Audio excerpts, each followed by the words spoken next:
I just finished the most incredible interview with Kirk Moore. This is a doctor that the Biden DOJ went after because he stood up for patients and patients' rights. They tried to drive him out of business. They tried to jail him for 35 years. His story is incredible and inspiring, and it ends with President Trump and Pam Bondi saying, drop this legal case, because this doctor gave his patients choice while the government tried to take it away. Now, I want you guys to enjoy this, but please share it with family and friends. This guy had courage and risked a lot in order to save children and give his patients a choice during the lockdowns, and gave them the opportunity to fight back against the evil of Dr. Fauci and Joe Biden. All right, today I have a real treat for my audience, somebody that I have followed for many years, who had his life railroaded through hell and back. They tried to destroy this man, lock him up for over 30 years because he had the courage to stand up to big pharma and the government and help people during the COVID lockdowns. Dr. Moore, thank you so much for joining me today. Stephen, again, thanks for having me. Absolutely. So, I mean, my audience probably doesn't know a lot about your story, which is why I wanted you to come on. This interview might get mixed feedback because some of my audience got the vaccine and they feel okay about it. Others got it and got tremendously sick. Many of them, when I poll them, say they know somebody that was either injured or died. Now, all of these studies and time and HHS have proven that these mRNA vaccines are deadly. They are dangerous. And you were almost put in jail for 30 plus years.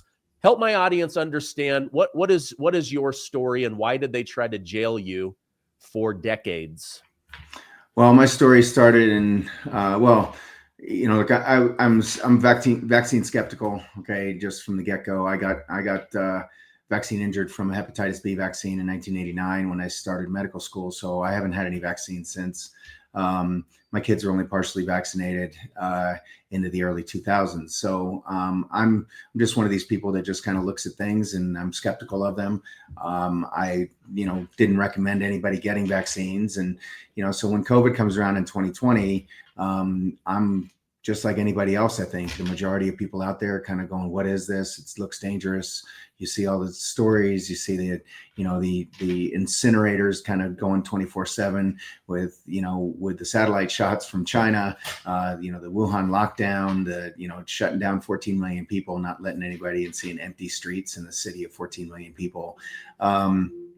So I just, I shut my office down, and within 48 hours of just doing research, I completely changed my mind. I realized that this was all fake.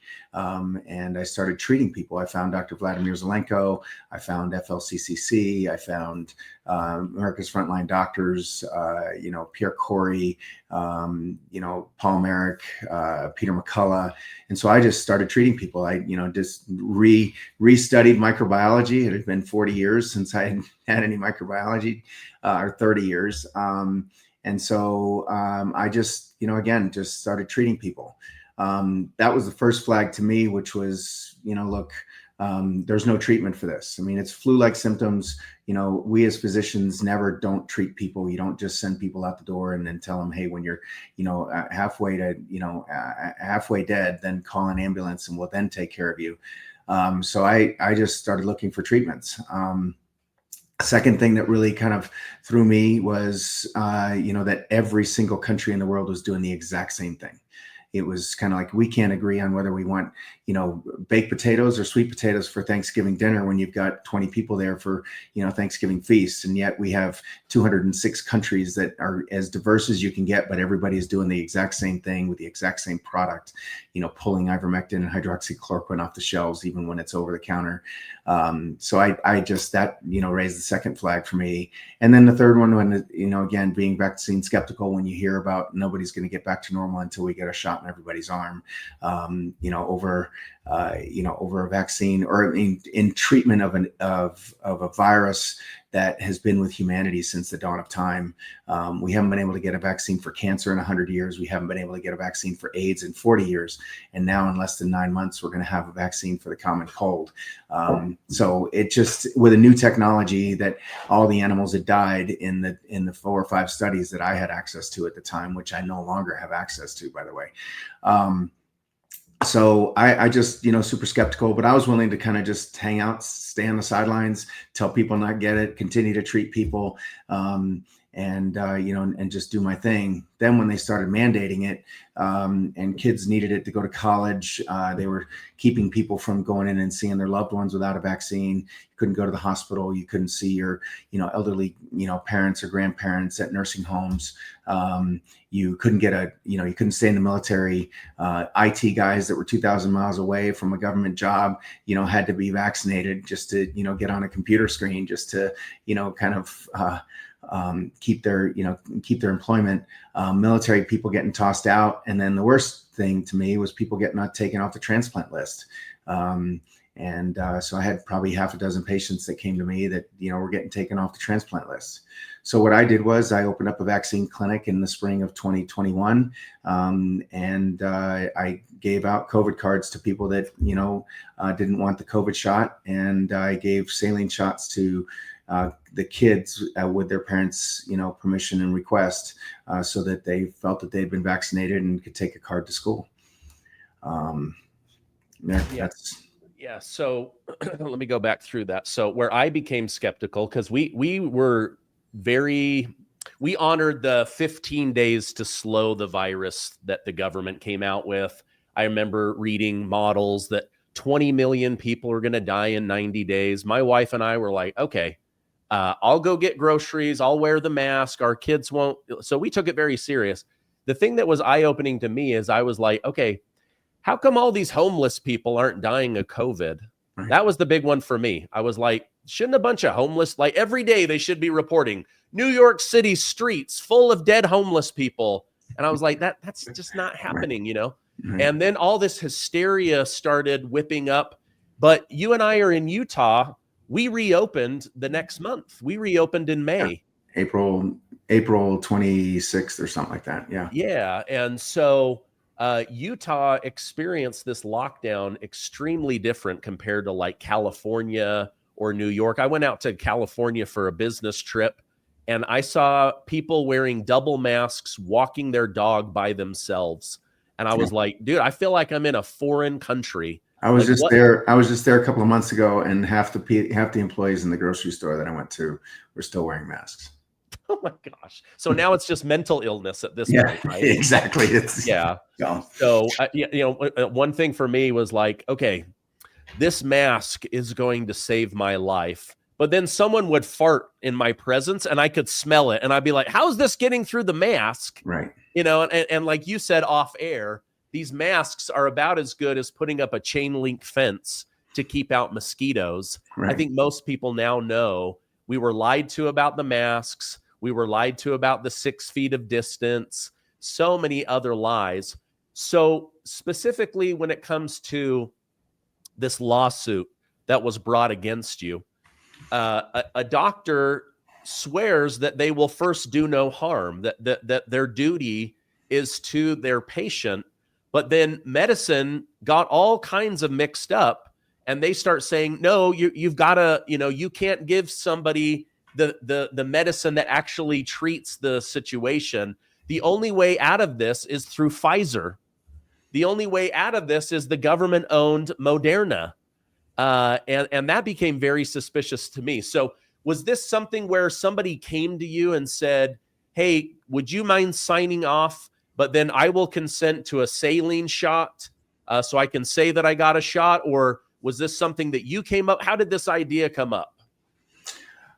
It was my idea. I needed to figure out a way to intervene, to give people a COVID card, and to get kids to keep getting to keep them from getting these shots. I didn't want to, print cards. I didn't want to get in trouble for making cards. And so I figured the next best thing was to, become a vaccine clinic and have the authority to do what it is that I needed to do with my patients. And I knew it was a gray zone, but when you look at the American Medical Association Code of Ethics, I believe it's still on their Code of Ethics right now, says that, doctors and their doctor-patient relationship is going to come into conflict with the law. And you as a physician are required to do two things. First, you need to try to change the law so that you can then kind of steer it so that you're back in compliance with it. And if you cannot change the law, you are, not required, but your Hippocratic oath says that you need to take care of that patient in front of you in spite of what the law may say.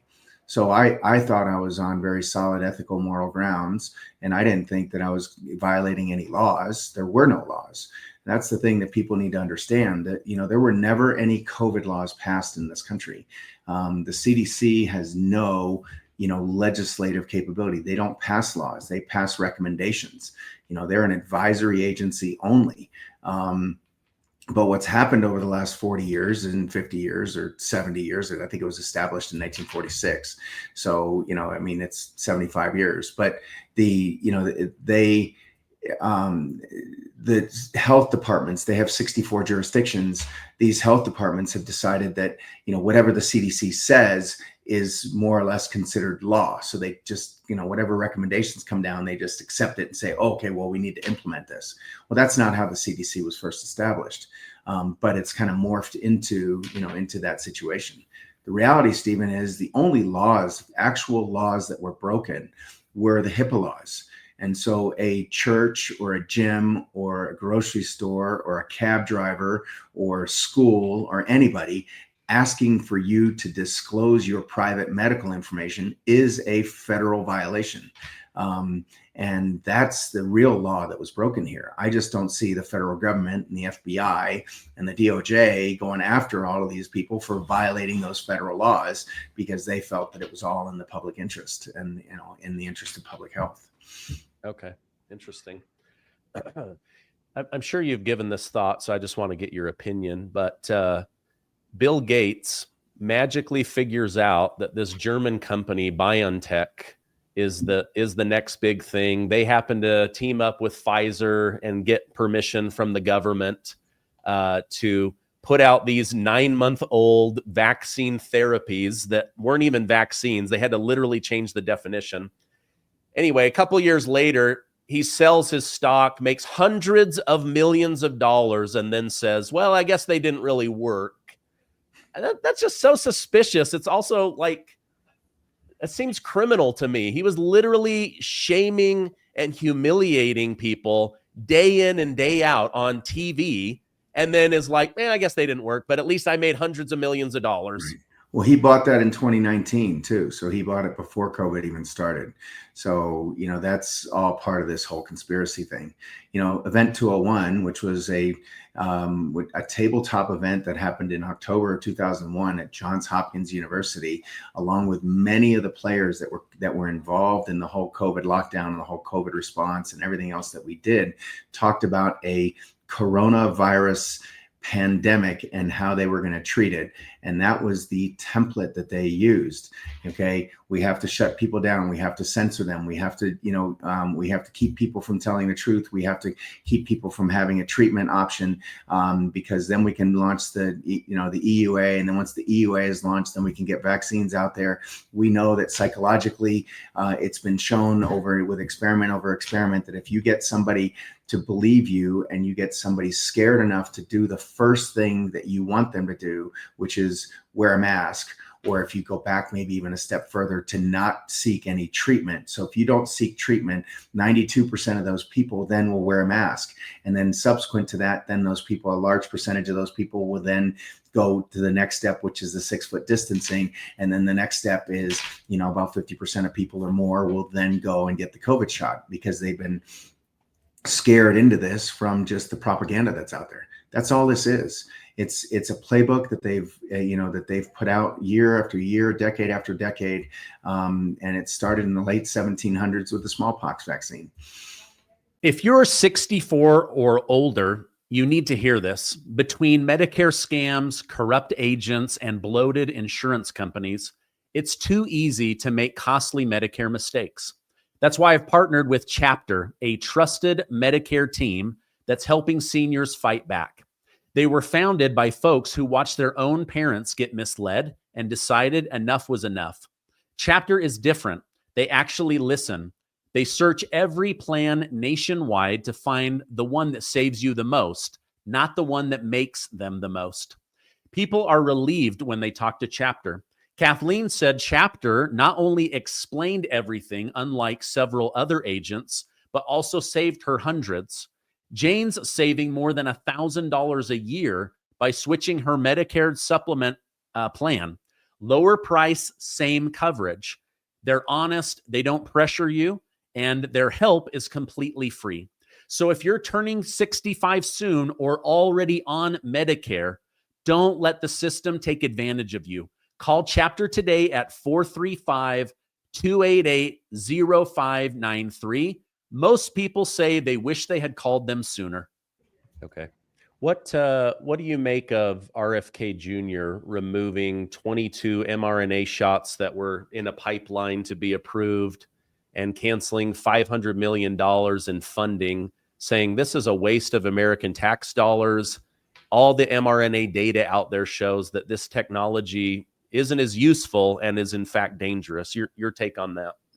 Well, my take on that is that it's kind of like a drop in the bucket. I think there's over 400 mRNA products that are currently in the pipeline with billions and billions of dollars. So it's a step in the right direction. But if he really means what he says he means about mRNA technology, and even Jay Bhattacharya recently came out and said that mRNA technology is not as good as what it was touted to be.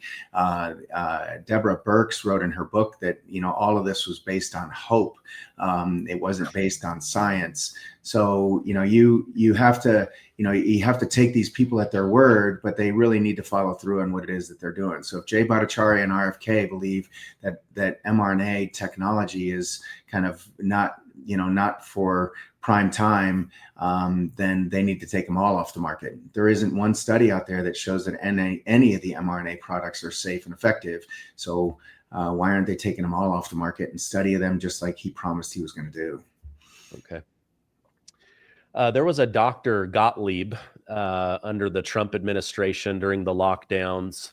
He was somebody that I felt like we could trust. He seemed to be putting out information. He remained a little bit skeptical. He leaves the Trump administration and is immediately given this high-paying job in Big Pharma. Suddenly, he's very pro-Big Pharma. We shouldn't be asking questions. We shouldn't be questioning the science or Big Pharma's intent. Of course, they would never want to hurt anybody. What are your thoughts on these doctors that leave the government and immediately go right into Big Pharma? Well, first of all, I think it should be illegal. I think that, these people that are regulators and have interfaced with these people day in and day out for years should never be allowed to then leave government job and go, and get a high paying job. It's just a stepping stone for these people. I think I mentioned to you before, I think every FDA commissioner that has ever left their position as the FDA commissioner has subsequently gone on to a job on a board of directors at a big pharmaceutical company. And Gottlieb, and that's not his first name, but Gottlieb left and went to Pfizer. And then next thing you know, he's all over CNBC talking about how, this is the next best thing and needs to be done. We need to stop, like you said, stop doing our own research. Science is settled. And that's a struggle for me. Science is never settled. The whole point of science is that it shouldn't be settled. We should always be questioning. We should always be a little skeptical. We should always have some discernment. And these people that are getting these huge paychecks just have lost that, have lost that ability to be objective. He just, my opinion, just needs to keep his mouth shut and make his money and, go off into the sunset. He was recently on, I believe it was MSNBC, and he was saying, we're really worried about the radical ideas of RFK Jr. He's going to be putting out this idea that somehow autism is connected to vaccines and that aluminum and mercury and thermosol, they're all causing problems, even though they clear the body very, very quickly. And just putting out all of these old big pharma talking points. Do you think with the internet and COVID making people very skeptical of medicine and big pharma, do you think more people are awake now than ever when it comes to big pharma lies? Well, look, I think all of those statements that you just made and the statements that he made are provably false. And there is nothing that has shown that you clear the aluminum. I think if you talk to some of the people that are out there, Sherry Tenpenny comes to mind. We in our childhood vaccines, I think the amount of aluminum that they get is 500 times what is actually safe and allowable for kids in their formative years. Starting in day one of their birth, get 500 times what the aluminum levels are. It is not cleared. Nobody knows it. Nobody has that science or data. And if he tries to say that that's the truth, then he's lying to you. Just bald-faced lies. The other thing that I'll bring up, and then I'll answer your question, is, vaccines have been kind of the goal of vaccines for the last 230 years, okay, has been to try to mimic natural immunity. And then all of a sudden with COVID, we took the position that, well, even though you've survived the disease and even though you have natural immunity, this shot is going to give you better immunity. Sanjay Gupta was on the Joe Rogan show, and Joe Rogan was painted as this kind of like horse dewormer propagandist, and CNN colored his face gray, making him look like he was death warmed over, and he survives. Not only that, he feels better within 48 hours, and he's back on the air. And Sanjay Gupta on his show says, well, Joe, you'd probably do better if you got a shot. Your immune system would be boosted if you got a shot. Since when do we play God and do that? So to answer your question, there was actually a study that was done on young women and pregnant mothers that said that 63% of them were either not going to vaccinate their kids, or they were going to really look into kind of doing a delayed or modified vaccine program. So we went from single digits probably 10 years ago, 3 to 5% to 63% now of pregnant women and young mothers thinking that second guessing where we are. So that's the kind of the silver lining out of what COVID has done to us. Yeah. Wow. Okay. That's fascinating. Have you seen any information on this or have an opinion? Why it's always been science to not vaccinate pregnant women? Like, was Pfizer and Moderna, were they so desperate to get a couple $100 per pregnant woman that they were literally willing to like exponentially increase their chance of losing a child? Or was this about, this thing is actually so safe, and the tinfoil hat wearing skeptics out there, they're so wrong, we're even willing to give it to pregnant women? Why on earth would they break protocol and vaccinate pregnant women? Well, if you ask Dr. Jim Thorpe, he'll tell you it was all driven by money.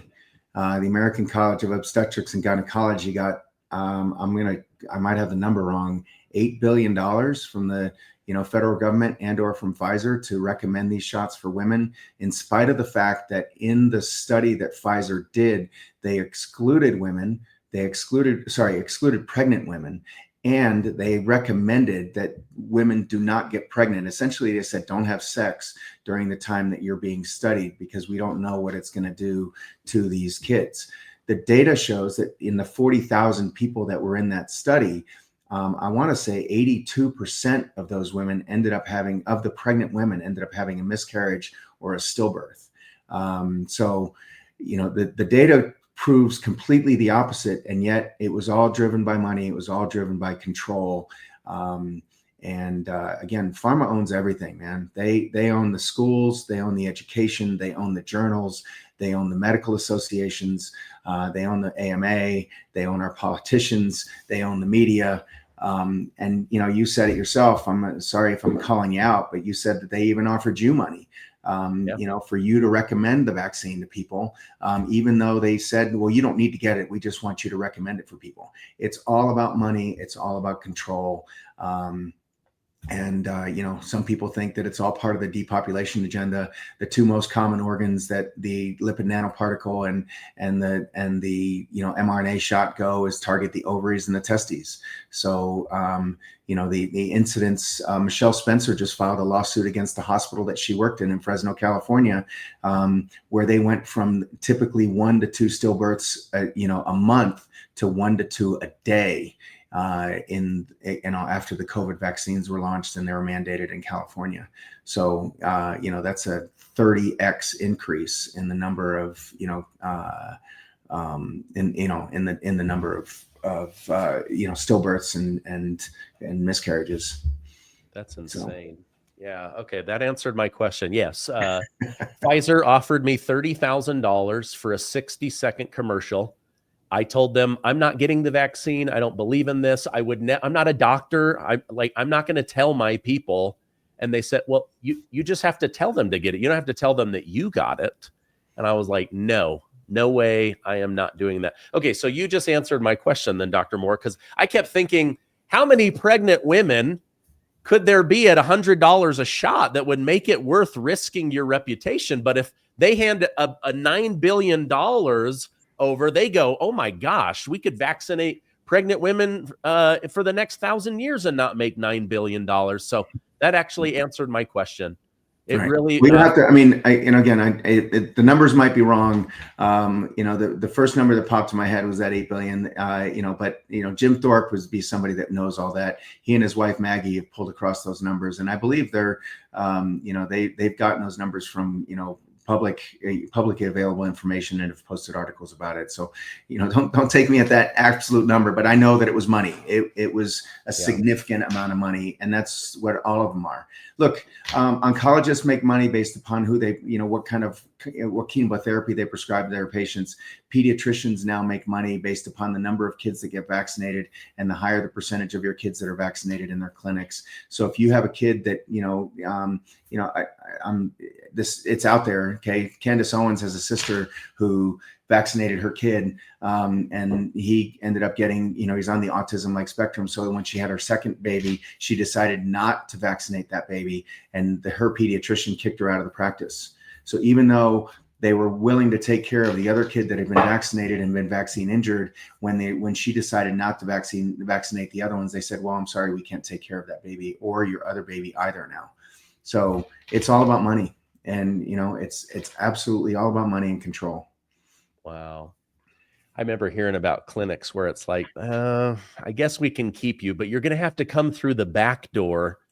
You know, like your child has leprosy and smallpox. Right. It's like, no, I just didn't get the hepatitis B booster. Like, but I also don't have STDs. Like, right. Why? You know, you mentioned being vaccine injured in the late 80s from hepatitis B. Why on earth is a baby with no immune system within the first couple minutes of being alive injected with a vaccine meant for sexually transmitted diseases?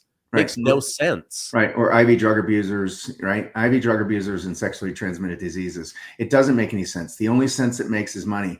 You know, it's a captive audience. I want to say the dose that they gave me in 1989 is the same dose that they give, you know, a 6-pound baby. And, you know, and you look at the studies on this, and these are actual statistics. The studies on the 2 hepatitis vaccines that are actually currently used, and you look at their, you know, at their product data sheet that they put out, that they send with the vaccine, the total follow-up on the hepatitis B vaccine in babies when they did the study was 5 days for one and 6 days for the other.